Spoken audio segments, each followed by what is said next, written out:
특히 잘하는 애들은요, 걔네들을 잡는 방법은 단순합니다. 이 선생님이 나보다 잘하는구나, 나한테 뭔가 줄 게 있구나. 근데 그렇지 않으면 어떻게 합니까? 제 수업 안 들어요, 굳이.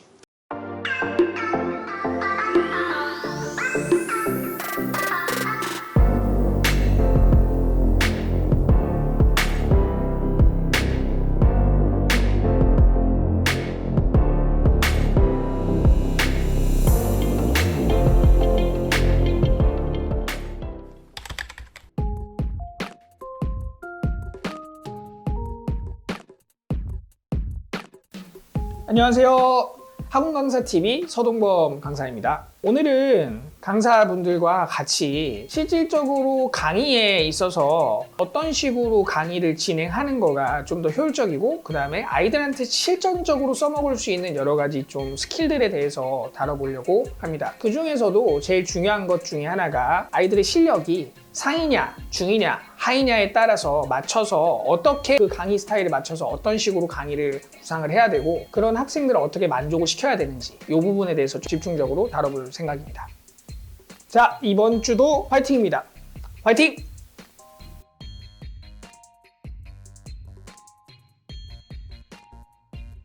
직접적인 스킬에 대해서 사실 말씀을 드리려고 해요.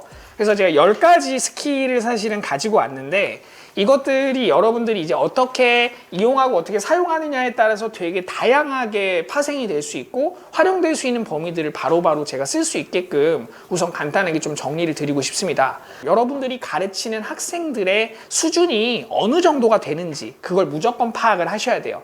그게 상인지 아니면 중인지 하인지에 따라서 그거에 대한 전략적인 것들이 달라지죠. 수업에 대해서 예를 들어 갖고 상 수업을 한다면 어떻게 수업해야 될까요? 되게 잘하는 학생들 대상으로 수업을 해야 돼요. 어떻게 수업하실 것 같아요? 아직 잘하는 학생들 많이 그런 경험들이 많이 없으시죠? 초반에 강사분들이 가장 접하기 힘든 그 범위가 뭐냐면 공부 잘하는 친구들. 이 친구들 수업하기가 제일 힘들어요. 그리고 기회도 자주 안 주어져요.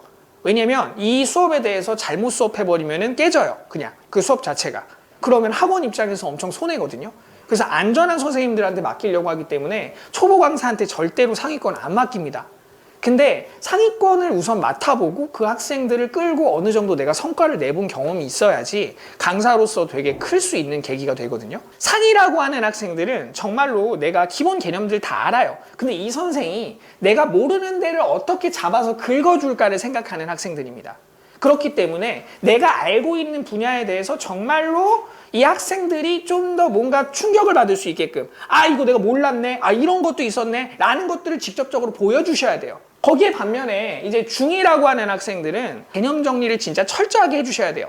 가장 실수하는 게 뭐냐면 중범위 있는 학생들 대상으로 문제만 풀리는 거, 문제 풀어주고 풀리게 시키고 그렇게 계속 진행하다 보면은 이 학생들이 뭔가 따라가고 있는 것 같은데 실질적으로 머리 안에 들어가는 게 없어요. 하위권 있죠. 하위권에 대해서는요, 여러분들 이렇게 생각하세요. 수업이 들어가잖아요. 수업에 들어가면요 80%는 동기부여라고 생각하세요. 80%는 동기부여고요 20%만 수업하면 돼요. 제발 여길 넘으면 안 됩니다. 이 구간을 넘으면요 아이들이 수업에서 자요. 내가 암만 많이 주고 싶고 암만 떠먹여주고 싶어도 못 먹습니다. 뱉어내죠. 공부를 하러 온 애들보다는 학부모님들한테 떠밀려서 온 학생들이 더 많아요. 그럼 그 학생들은 어떤 자극을 받아야 되는 거냐면, 내가 학원에 왔을 때 뭔가 재밌다, 수학하러 온 것 같은데 뭔가 수학은 안 한 것 같은데 뭔가 성적은 나와, 이런 느낌이 돼야지만 아이들이 오게 된다고요. 제가 간단하게 그 하나의 테마에 대해서 요것들의 강의를 어떤 식으로 여러분들이 구성을 해야 될지에 대해서 간단하게 예시를 한번 드려볼게요. 자, 제가 절대부등식, 자, 이 절대부등식 강의에 대해서 제가 하위권 대상으로 강의를 한번 해볼게요. 간단하게. 그러면 우선은 아이들이 절대부등식이라고 하는 요 단어, 요 글자만 보면 어떻게 합니까? 공포를 느끼죠?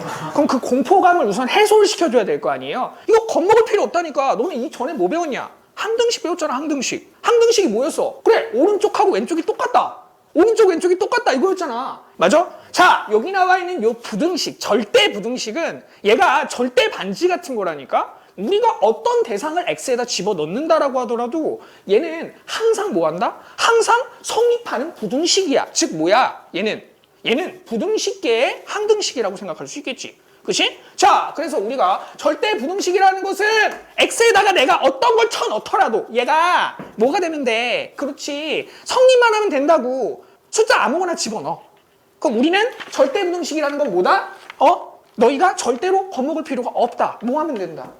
집어넣었을 때 만족하는 부등식을 만들면 된다는 얘기야.